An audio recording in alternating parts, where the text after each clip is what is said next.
కౌళాచారం అంటే ఇప్పుడు బ్రహ్మచర్యం చేసేవాళ్ళు పెళ్ళికి ముందు చేస్తారు. సన్యాసం తీసుకున్న వాళ్ళు అఘోరీలు సింగిల్గా చేస్తూ ఉంటారు. పెళ్ళైన వాళ్ళకు కూడా మోక్షం పొందాలని ఉంటుంది కదా. కాబట్టి భార్యాభర్తలు ఇద్దరూ కలిసి దీక్షలు తీసుకోవడం. ఆడవాళ్ళు లక్ష్మీ మంత్రం తీసుకుంటే మగవాళ్ళు నారాయణ మంత్రం తీసుకుంటారు. లేకపోతే లేడీ కాళీ మంత్రం తీసుకుంటే జెంట్స్ ఏంటంటే కాలభైరవ మంత్రం చేస్తారనమాట. Combination of mantras.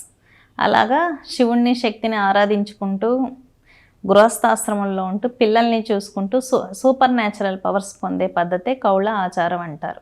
ఇక్కడ ఏంటంటే పరమశివుణ్ణి గృహస్థ దేవతగా పూజించడం జరుగుతుంది. కుటుంబంతో సహా కుటుంబంతో ఉంటూ కుటుంబ దేవతను ఆరాధించడమే కౌళాచారం. వీళ్ళకు కూడా పెళ్ళైన పిల్లలు ఉన్నా మనకు సూపర్ న్యాచురల్ పవర్స్ కావాలి అనుకుంటే కౌళాచారం తీసుకుంటే సూపర్ న్యాచురల్ పవర్స్ వస్తాయన్నమాట. అక్కడ మనకేం నియమాలు ఏముండవు. కాకపోతే ఏకపత్ని వ్రతం ఉంటుంది. భార్య భర్తతోనే కలిసి ఉండాలి, భర్త భార్యతోనే కలిసి ఉండాలి, ఇల్లీగల్ రిలేషన్స్ ఉండకూడదు. అలాంటప్పుడు సూపర్ న్యాచురల్ పవర్స్ అనేది భార్య భర్తకి ఇద్దరికీ వస్తాయి. దాన్ని కౌళాచారం అంటారు.